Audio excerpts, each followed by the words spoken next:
شام کے دربار میں کرسیوں پر قاتلان شاہ تھے بیٹھے ہوئے سایہ دیوار میں تھے سب حرم لے کھڑے باوفا کو ڈھونڈتی تھی دختر شیر جلی شام کے دربار میں چادروں کا نام سن کر رو پڑی بنت علی شام کے دربار میں چادروں کا نام سن کر رو پڑی بنت علی شام کے دربار میں کون ہے زینب پکارا جس گھڑی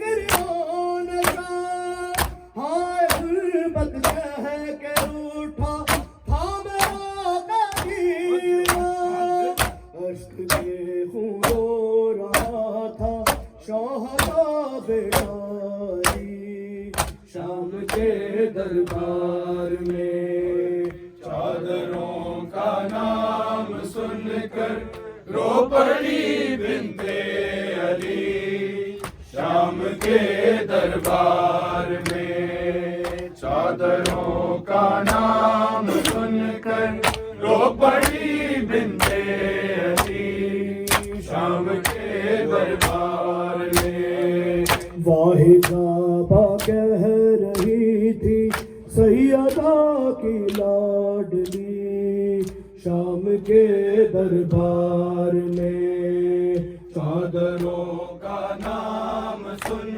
کر رو پڑی بنت علی شام کے دربار میں کون ہے زینب پکارا جس گھڑی فرعون کا ہائے غربت کہہ کے اٹھا تھا میرا قدیمہ اشک کے خون رو رہا تھا شاہ کا بیٹاری شام کے دربار میں چادروں کا نام سن کر رو پڑی بنت علی شام کے دربار میں چادروں کا نام سن کر رو پڑی بنت علی شام کے دربار میں شمر دیکھا تو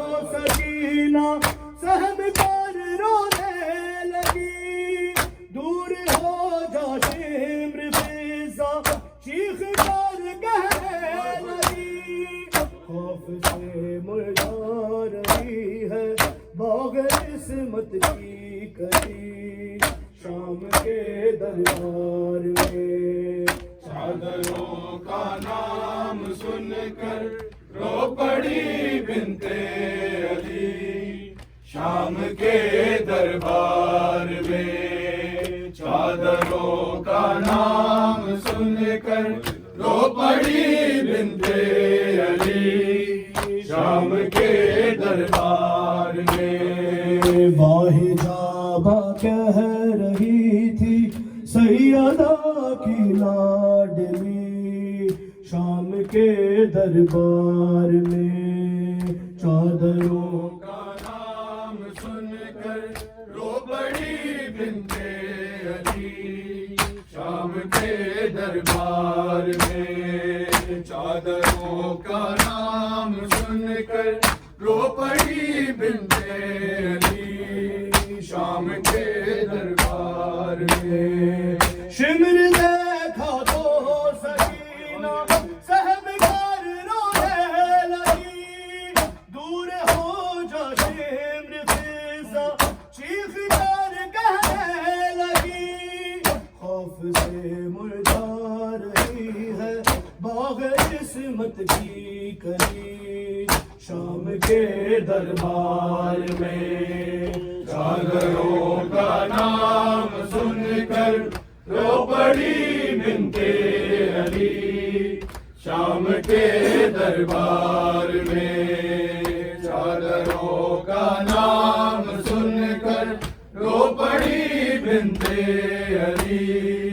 شام کے دربار میں دشت میں بابا کے سر پر جب پڑی اس کی نظر اپنے زخموں کی رہی نہ پھر سکینہ کو خبر دوڑتی بابا کی جانب لاڈلی بیٹی چلی شام کے دربار میں چادروں کا نام سن کر رو پڑی بنت علی شام کے دربار میں چادروں کا نام سن کر رو پڑی بنت علی شام کے دربار میں دست میں بابا کے سر پر جب پڑی اس کی نظر اپنے زخموں کی رہی نہ پھر سکینہ کو خبر دوڑتی بابا کی جانب لاڈلی بیٹی چلی شام کے دربار میں چادروں کا نام سن کر رو پڑی بنت علی شام کے دربار میں چادروں کا نام سن کر رو پڑی بنت علی شام کے دربار میں واحدہ با کہہ رہی تھی سیدہ کی لاڈلی شام کے دربار میں چادروں کا نام سن کر رو پڑی بنت علی شام کے دربار میں چادروں کا نام سن کر رو پڑی بنت علی شام کے دربار میں ظالموں کو مل رہے تھے ظلم کرنے والوں کہوں پہ کہے تھے شام پر چلتے تھے شام روتے روتے شام لوگوں آل احمد کو ڈھلی شام کے دربار میں چادروں کا نام سن کر رو پڑی بنت علی شام کے دربار میں چادروں کا نام سن کر رو پڑی بنت علی شام کے دربار میں ظالموں کو مل رہے تھے ظلم کرنا کہوں پہ کہے تھے شام دار چلتے تھے شام روتے روتے شام لوگوں آل احمد کو ڈھلی شام کے دربار میں چادروں کا نام سن کر رو پڑی بنت علی شام کے دربار میں چادروں کا نام سن کر رو پڑی بنت علی شام کے دربار میں واحدہ با کہہ رہی تھی سیدہ کی لاڈلی شام کے دربار میں چادروں کا نام سن کر رو پڑی بنت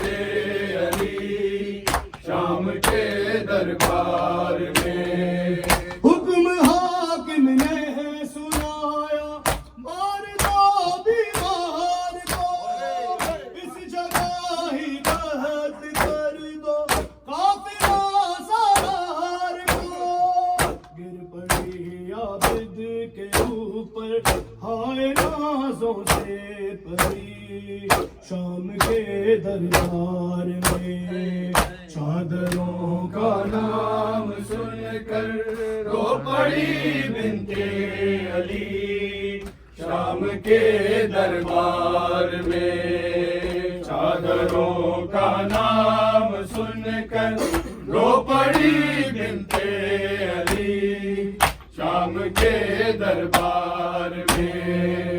حکم حاکم نے ہے سنایا مار دو بیمار کو اس جگہ ہی قتل کر دو قافلہ سوار کو. بڑی عابد کے اوپر ہائے نازوں سے پری شام کے دربار میں. چادروں کا نام سن کر رو پڑی بنتے علی شام کے دربار میں. چادروں کا نام سن کر رو پڑی بنتے علی شام کے دربار میں. واحدہ کہہ رہی تھی سیدہ کی لاڈلی شام کے دربار میں. چادروں کا نام سن کر رو پڑی بنتے علی شام کے دربار میں. جب علی اکبر کے سر کو سامنے لایا گیا ہو گئی بے ہوش ماں سے نہ سنبھال پایا گیا. دختران فاطمہ پڑھنے لگی نعرے علی شام کے دربار میں. چادروں کا نام سن کر رو پڑی بنتے علی شام کے دربار میں. چادروں کا نام سن کر رو پڑی بنتے علی شام کے دربار میں. چادروں کا نام سن کر رو پڑی بنتے علی شام کے دربار میں. جب علی اکبر کے سر کو سامنے لایا گیا ہو گئی بے ہوش ماں سے نہ سنبھال پایا گیا. دختران فاطمہ پڑھنے لگی نعرے علی شام کے دربار میں. چادروں کا نام سن کر رو پڑی بنتے علی شام کے دربار میں. چادروں کا نام سن کر رو پڑی بنتے علی شام کے دربار میں. واحجابہ کہہ رہی تھی سیدہ کی لاڈلی شام کے دربار میں. چادروں کا نام سن کر رو پڑی بنتے علی شام کے دربار میں. کرسیوں پر فاطمہ نے شاہ کے بیٹھے ہوئے سایہ دیوار میں تھے سب حرم لے کھڑے. بابا کو ڈھونڈ رہی تھی دختر شہر جلی شام کے دربار میں. چادروں کا نام سن کر رو پڑی بنتے علی شام کے دربار میں. چادروں کا نام سن کر رو پڑی بنتے علی شام کے دربار میں. واحجابہ کہہ رہی تھی سیدہ کی لاڈلی شام کے دربار میں. چادروں کا نام سن کر رو پڑی بنتے علی شام کے دربار میں. کون ہے زینب پکارا جس گھڑی فریاد شام کے اٹھا تھامے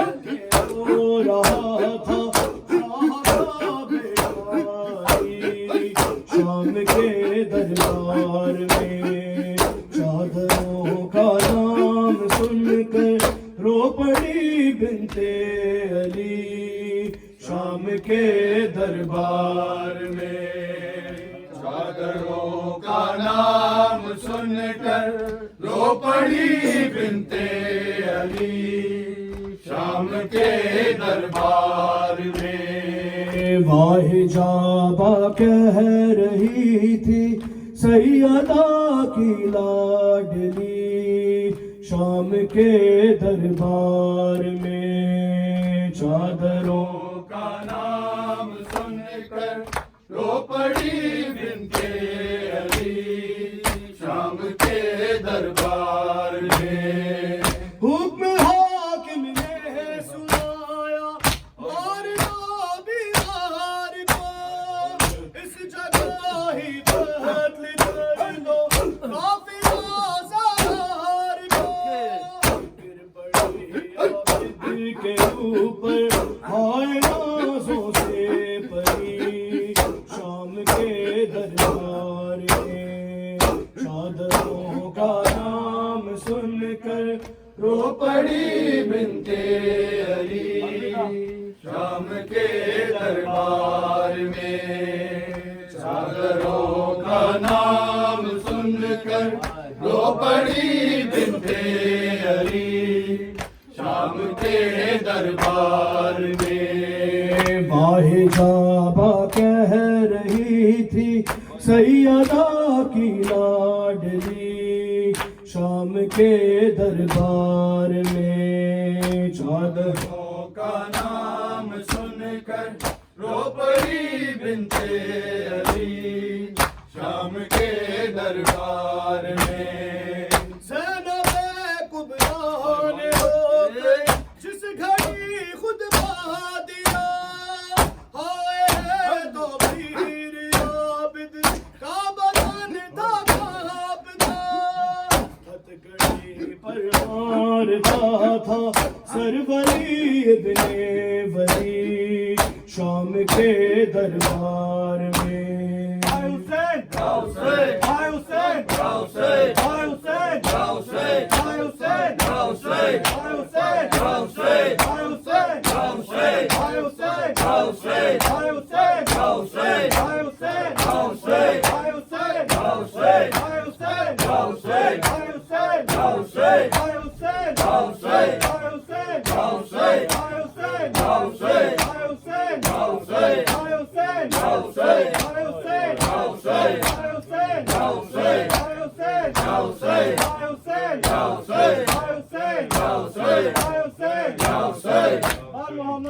محمد